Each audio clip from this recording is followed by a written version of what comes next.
আসসালামু আলাইকুম। আইনবিদ্যা ইউটিউব চ্যানেলে আপনাদের সবাইকে স্বাগতম। সঙ্গে আছি আমি সুরাইয়া মুশরিফা, বাংলাদেশ ইসলাম ইউনিভার্সিটি আইন বিভাগ দ্বিতীয় বর্ষ। তো চলুন শুরু করা যাক আমাদের আজকের আলোচনা।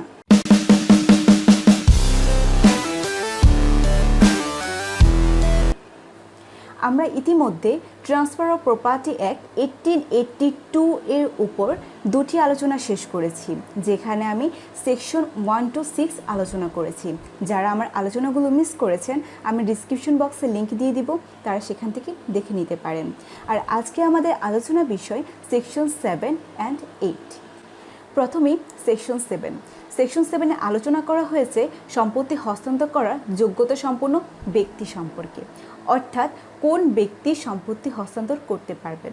এখানে তিনটি যোগ্যতার কথা বলা হয়েছে। প্রথমত, ওই ব্যক্তিকে চুক্তি সম্পাদন করার যোগ্যতা অর্জন করতে হবে। দ্বিতীয়ত, তাকে ওই সম্পত্তির মালিক হতে হবে।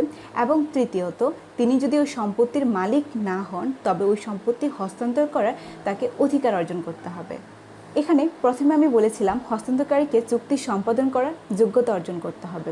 আর এই যোগ্যতা অর্জন করতে গেলে তাকে 1872 সালের চুক্তি আইন মোতাবেক তিনটি বৈশিষ্ট্যের অধিকারী হতে হবে।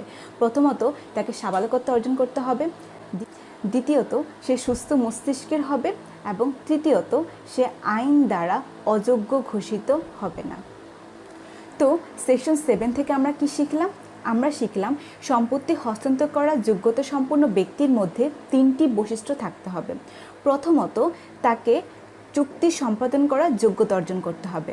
দ্বিতীয়ত, তাকে ওই সম্পত্তির মালিক হতে হবে। এবং তৃতীয়ত, সে যদি ওই সম্পত্তির মালিক না হয়, তবে ওই সম্পত্তি হস্তান্তর করার তার অধিকার থাকতে হবে।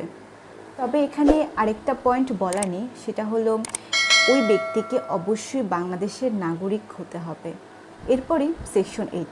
সেকশন 8-এ আলোচনা করা হয়েছে স্থাবর সম্পত্তি এবং অস্থাবর সম্পত্তির হস্তান্তর কিভাবে কার্যকরী করা হয়। প্রথমে স্থাবর সম্পত্তি।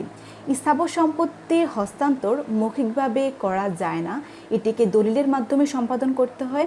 আর প্রথমত, হস্তান্তরদাতা নিজে দলিলে স্বাক্ষর করবেন এবং দুইজন সাক্ষীর মাধ্যমে ওই দলিলটি প্রত্যয়ন করবেন এবং এরপরই দলিলটি রেজিস্ট্রি করবেন।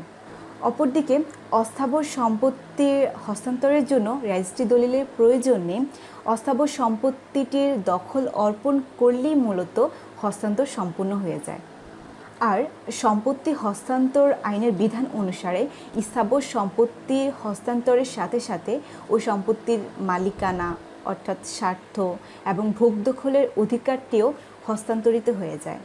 আরেকটি কথা, মুসলিম দানের ক্ষেত্রে হস্তান্তরের পদ্ধতিটি কি হবে তা সম্পত্তি হস্তান্তর আইনে উল্লেখ নেই, যদিও মুসলিম আইনে দলিল বাধ্যতামূলক নয়। এ ছিল আমাদের আজকের আলোচনা। ইনশাআল্লাহ নেক্সট ভিডিওতে আমরা আলোচনা করব সেকশন 9 and 10। সেই পর্যন্ত সবাই সাথেই থাকবেন। আর আজকের ভিডিওতে কোনো বিষয় যদি বুঝতে অসুবিধা হয়, তবে কমেন্ট সেকশনে কমেন্ট করে জানাবেন, ইনশাআল্লাহ আমি আনসার করার চেষ্টা করব। সবাই ভালো থাকবেন, সুস্থ থাকবেন। আসসালামু আলাইকুম রহমতুল্লাহ।